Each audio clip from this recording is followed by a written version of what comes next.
Olá, meus caros. Vamos falar na aula de hoje sobre um tema obrigatório, né, no estudo do direito processual civil, que é sobre o valor da causa.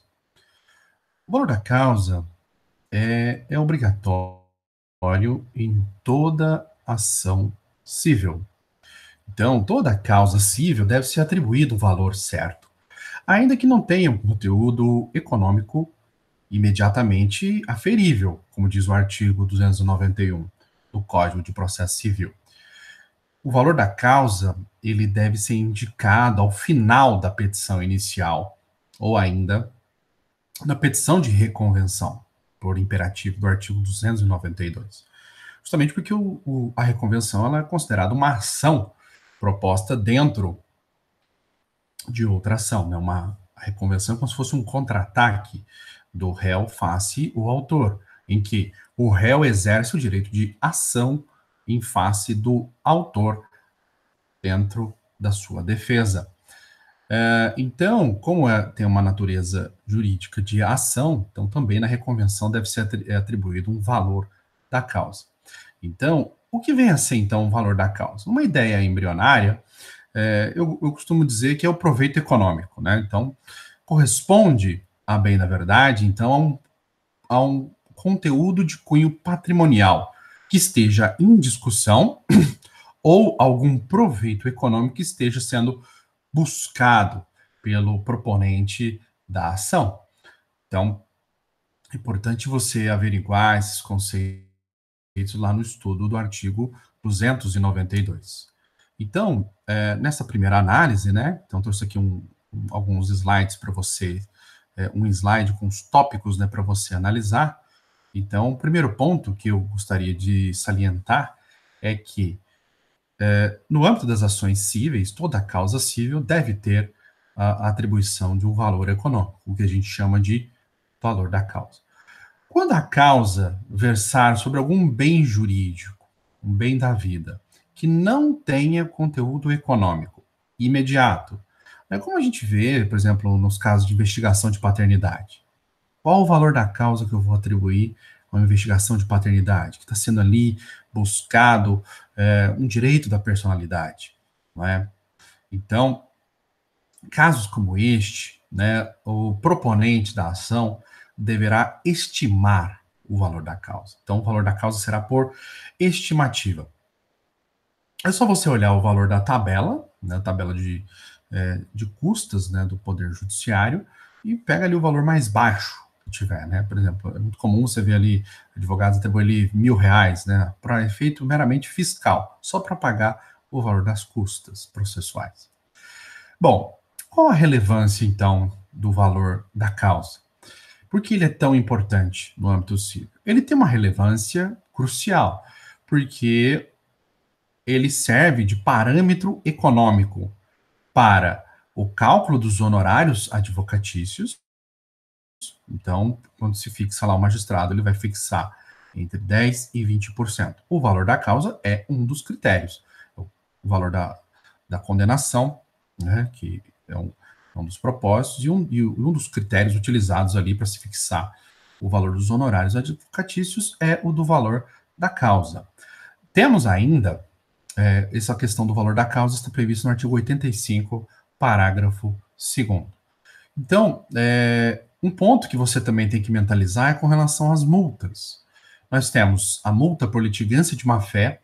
A litigância de má-fé, cujas hipóteses, as condutas estão previstas no artigo 80. E no artigo 81 fala da punibilidade. Então, caso alguém incorra em litigância de má-fé, ele poderá sofrer uma penalidade de 1 a 10% do valor da causa. Então, olha aí que interessante.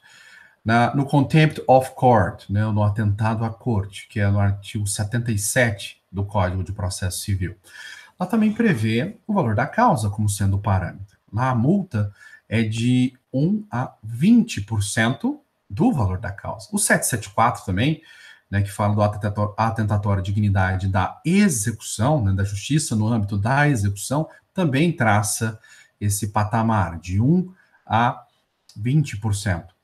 Do âmbito dos embargos de declaração, embargos protelatórios, também o valor da causa. A multa por embargos protelatórios também é amparado, tem como parâmetro econômico o valor da causa.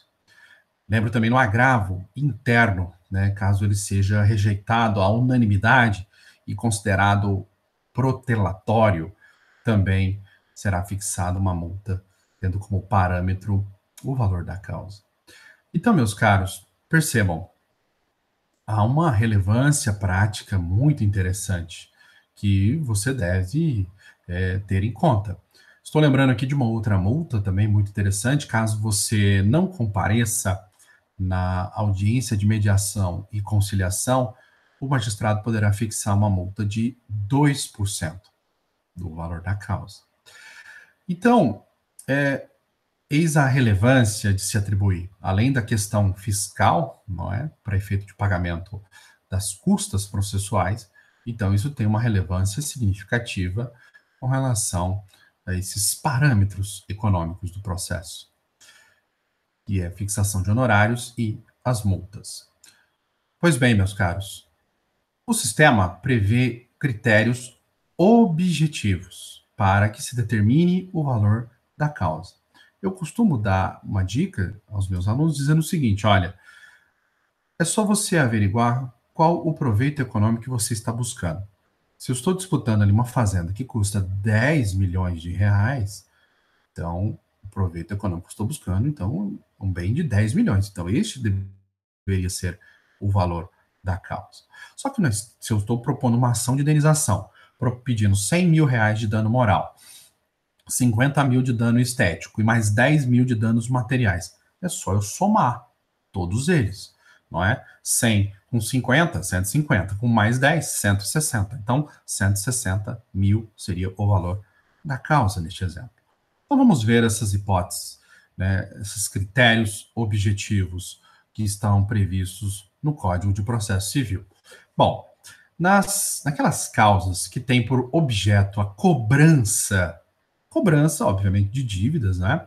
O valor da causa, então, ele deverá se pautar, né, conforme o artigo 292, no valor do principal da dívida, atualizado monetariamente, mais os juros de mora, né, vencido e eventuais outras sanções, como a cláusula penal, não é? Até a data da propositura da ação. Então, você faz uma memória de cálculo, né, com a discriminação, né, de todos esses valores, né, do valor do principal, dos juros, correção, né, eventual cláusula penal, se houver, faz essa atualização até a data da propositura da demanda. Então, este será o valor da causa nas cobranças, né? Isso também vale para as execuções. Pois bem, caso estejamos diante de ações que versem, que se questionem um ato jurídico, seja com relação à sua existência, seja com relação à sua validade, cumprir ou não cumprir, modificar, alterar ele, resolver aquele contrato, rescindir ou fazer a resilição, né, parcial, então o valor será ao correspondente ao ato que está sendo ali, ou a sua parte controvertida, não é? Se a causa se não estivermos diante falando da integralidade daquele ato. Então, se for na integralidade, você vai averiguar qual o objeto, né? Então, qual o valor daquele, o propósito daquele contrato, se for na sua integralidade. Ou então a sua parte, a parte que você está questionando. Por exemplo, se for só uma cláusula, qual o proveito econômico que é oferido a partir do questionamento daquela cláusula. Curiosamente, você tem que mentalizar nas causas envolvendo alimentos e nas de prestação de trato sucessivo em geral. Então, nas demandas alimentares, né, o valor da causa, então, deverá ser calculado a partir do valor da prestação. Então, se você está pleiteando, por exemplo, a título de alimentos, R$ 2.000, você terá que pegar este valor que você está buscando e multiplicar por 12. Então, seria R$ 2.000 vezes 12, 24 mil. Então, 24 mil é o valor da causa. Ainda, nas ações de divisão ou demarcação, né, ou reivindicatória, ações reivindicatórias de imóveis, o valor da causa, então, vai ser o valor da avaliação da área ou do bem, né, objeto do pedido. É o exemplo que eu acabei de dar sobre a fazenda, né? E assim também quando se versar sobre a posse desses bens, né, como, por exemplo, ações possessórias, embargos de terceiro, né, enfim, a reivindicatória de propriedade, a ação demarcatória, divisória. Então, você vai ter que averiguar ali, né, o que se denomina de expressão econômica daquela posse, né? Então, que obviamente coincide com o valor da propriedade. Então, este é um critério. Nas ações indenizatórias, né, ou de compensação por dano moral, como a gente mencionou, você soma os valores. Então, você pegará os valores que são pretendidos e fará a soma. Então, esse será o valor da causa. Lembra do exemplo que eu acabei de dar, né, dos 100 mil mais os 50 mais os 10. Acumulação de pedidos. Então, né, no estudo da petição inicial, nós vimos que é possível a acumulação de pedidos. Podemos ter acumulação eventual, acumulação sucessiva, né, e a formulação de pedido subsidiário, né? Então, e acumulação simples, né, melhor dizendo. Então, o valor da causa vai corresponder à soma dos valores que estão sendo pleiteados, se você fizer uma acumulação sucessiva. Se for acumulação eventual, eventual é aquela que você formula um pedido certo, né, um certo e determinado, mas caso aquele pedido não seja possível, então você formula um pedido B, não é? Então, o valor da causa vai ser o do pedido principal. Então, essa é uma questão interessante que você precisa mentalizar. Com relação ao pedido alternativo, em que há uma obrigação alternativa, ou é A ou é B, né? Por exemplo, ou saca de soja ou saca de milho, né? Então, se a escolha competir ao credor, ele já deve indicar qual bem da vida ele quer. Então, o valor da causa vai corresponder ao bem de valor maior, né, de maior valor, dentre aqueles que estão nas alternativas. Então, saca de soja ou saca de milho, né, então ele faz a escolha. Se for o caso da escolha, então ele já faz a escolha, se for o credor, então, né, e já atribui o valor da causa. Por exemplo, se for saca de soja, ele atribui 50 mil sacas de soja, então ele já dá o valor da causa a partir das 50 mil sacas de soja, que é o que ele escolheu. A questão do pedido alternativo, ele pode também recair sobre o réu. Então, a escolha é feita pelo réu. Então, imagina, o milho e a soja pode ter diferença de valores, e comumente o A, não é? Então, caso a escolha recaia sobre o réu que deve escolher se será milho ou soja, então aí você escolhe, o valor da causa será aquele de maior valor ao tempo da propositura da ação. Então, essa é uma regra importante, ok? E se o pedido englobar, estiver em voga ali, prestações que já venceram, né? A gente chama de vencidas. E aquelas que ainda estão por vencer, essas são chamadas de vincendas. Então, vencidas e vincendas. Então, você tem que considerar, né, o valor de todas elas, né? Então, o valor das prestações vincendas será o de uma prestação anual.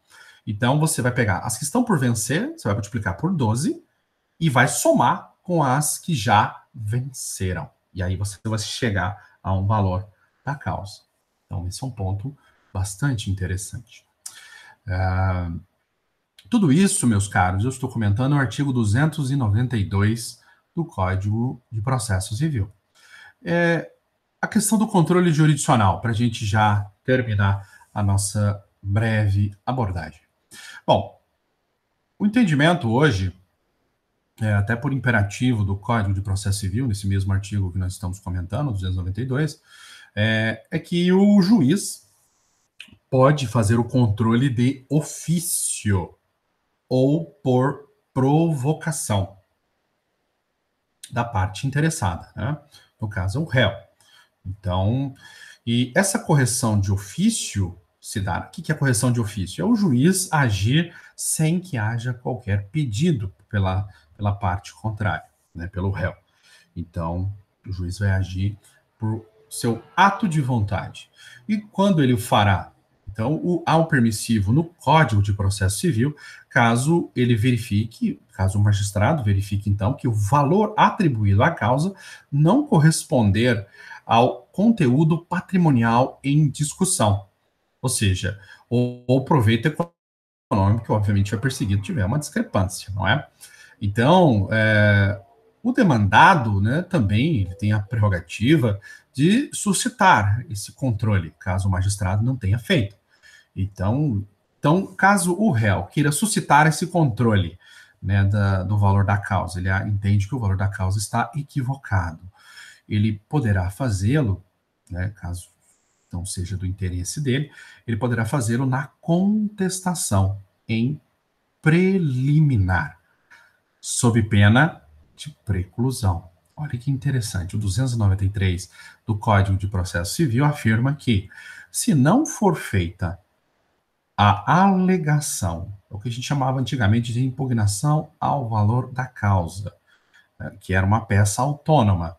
Hoje, essa peça autônoma, denominada de impugnação ao valor da causa, ela deve ser suscitada dentro da contestação em preliminar, ok? Sob pena de preclusão, sob pena dele perder, então, essa prerrogativa de questionar o valor da causa. Então, uma última informação para a gente terminar,